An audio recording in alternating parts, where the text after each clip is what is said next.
എല്ലാ ബന്ധങ്ങളിലും ഏറ്റവും വലിയ പ്രശ്നമായിട്ട് വരുന്നത് ഞാൻ ശരിയാണ് എന്നൊരു സമർത്ഥിക്കലാണ്.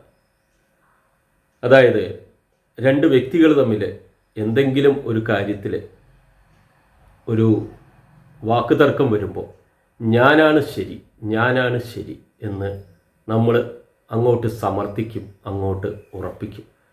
നമ്മൾ തെറ്റായിരിക്കാം, നമ്മൾ തെറ്റുകാരായിരിക്കാം, എന്നാലും നമ്മൾ വിട്ടുകൊടുക്കില്ല, ഒരിക്കലും സമ്മതിച്ചു കൊടുക്കില്ല. പകരം ആർഗ്യൂ ചെയ്യും, വീണ്ടും ആർഗ്യൂ ചെയ്യും.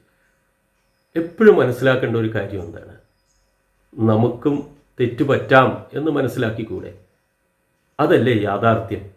നമ്മുടെയും തെറ്റുകൾ ഉണ്ടാവാം. നമ്മൾ ആ തെറ്റുകൾ അംഗീകരിക്കുമ്പോഴാണ്, നമ്മൾ ആ തെറ്റുകൾ മനസ്സിലാക്കുമ്പോഴാണ് എല്ലാ ബന്ധങ്ങളും വളരെ മനോഹരമാവുന്നത്. മുൻപ് ഒരു ചൊല്ലിൽ പറയും, താഴ്ന്നിടത്തെ വെള്ളം നിൽക്കൂ എന്നുള്ളത്.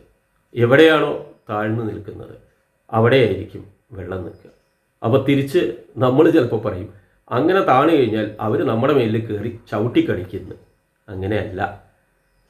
നമ്മൾ താഴ്ന്നു നിന്നാൽ, അല്ലെങ്കിൽ നമ്മൾ സ്വയം അങ്ങോട്ട് മനസ്സിലാക്കി കഴിഞ്ഞാൽ നമ്മളുടെ ആ താഴ്ച അത് വളരെ വലുതാണ്. കാരണം നമ്മളത് മനസ്സിലാക്കുന്നു, നമുക്കും കൂടി തെറ്റ് പറ്റാം എന്ന് മനസ്സിലാക്കി നമ്മൾ അവിടെ ഒന്ന് താഴ്ന്നു എന്ന് പറഞ്ഞാൽ അത് നമ്മുടെ ഏറ്റവും വലിയ ഉയർച്ചയാണ്. കാരണം നമുക്ക് നമ്മളെ മനസ്സിലാക്കാൻ കഴിയുന്നുണ്ടല്ലോ എന്നുള്ള ഒരു വലിയ തിരിച്ചറിവ്. ഭൂരിഭാഗം പേർക്കും ഇതങ്ങോട്ട് മനസ്സിലാവില്ല. അവരെപ്പോഴും ഇങ്ങനെ ആർഗ്യൂ ചെയ്യും, ഞാനാണ് ശരി എന്ന്. ഒരിക്കലും അവർ മനസ്സിലാക്കുന്നില്ല എനിക്കും തെറ്റ് പറ്റും എന്നുള്ളത്. ആ തെറ്റുകളെ അങ്ങോട്ട് അക്സെപ്റ്റ് ചെയ്യുക. ആ തെറ്റുകളുണ്ടെങ്കിൽ അതങ്ങോട്ട് തിരുത്തുക. മറ്റൊരാളോട് ആത്മാർത്ഥമായിട്ട് സോറി പറയുക, തെറ്റ് പറ്റിപ്പോയി, ക്ഷമിക്കണം എന്ന് പറയുക. അതിലാണ് ഏറ്റവും വലിയ ഉയർച്ച.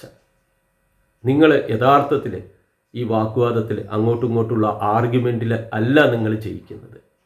നിങ്ങൾ ഇപ്രകാരം സ്വയം തിരിച്ചറിഞ്ഞ്, സ്വയം താഴ്ന്ന് അത് മനസ്സിലാക്കി മറ്റൊരാളോട് നമ്മൾ പറയണേ, എനിക്ക് തെറ്റുപറ്റി പോയിട്ടുണ്ട്, ക്ഷമിക്കണം എന്ന് പറയുമ്പോൾ അവിടെയാണ് നിങ്ങളുടെ ഉയർച്ച, അവിടെയാണ് നിങ്ങളുടെ വളർച്ച.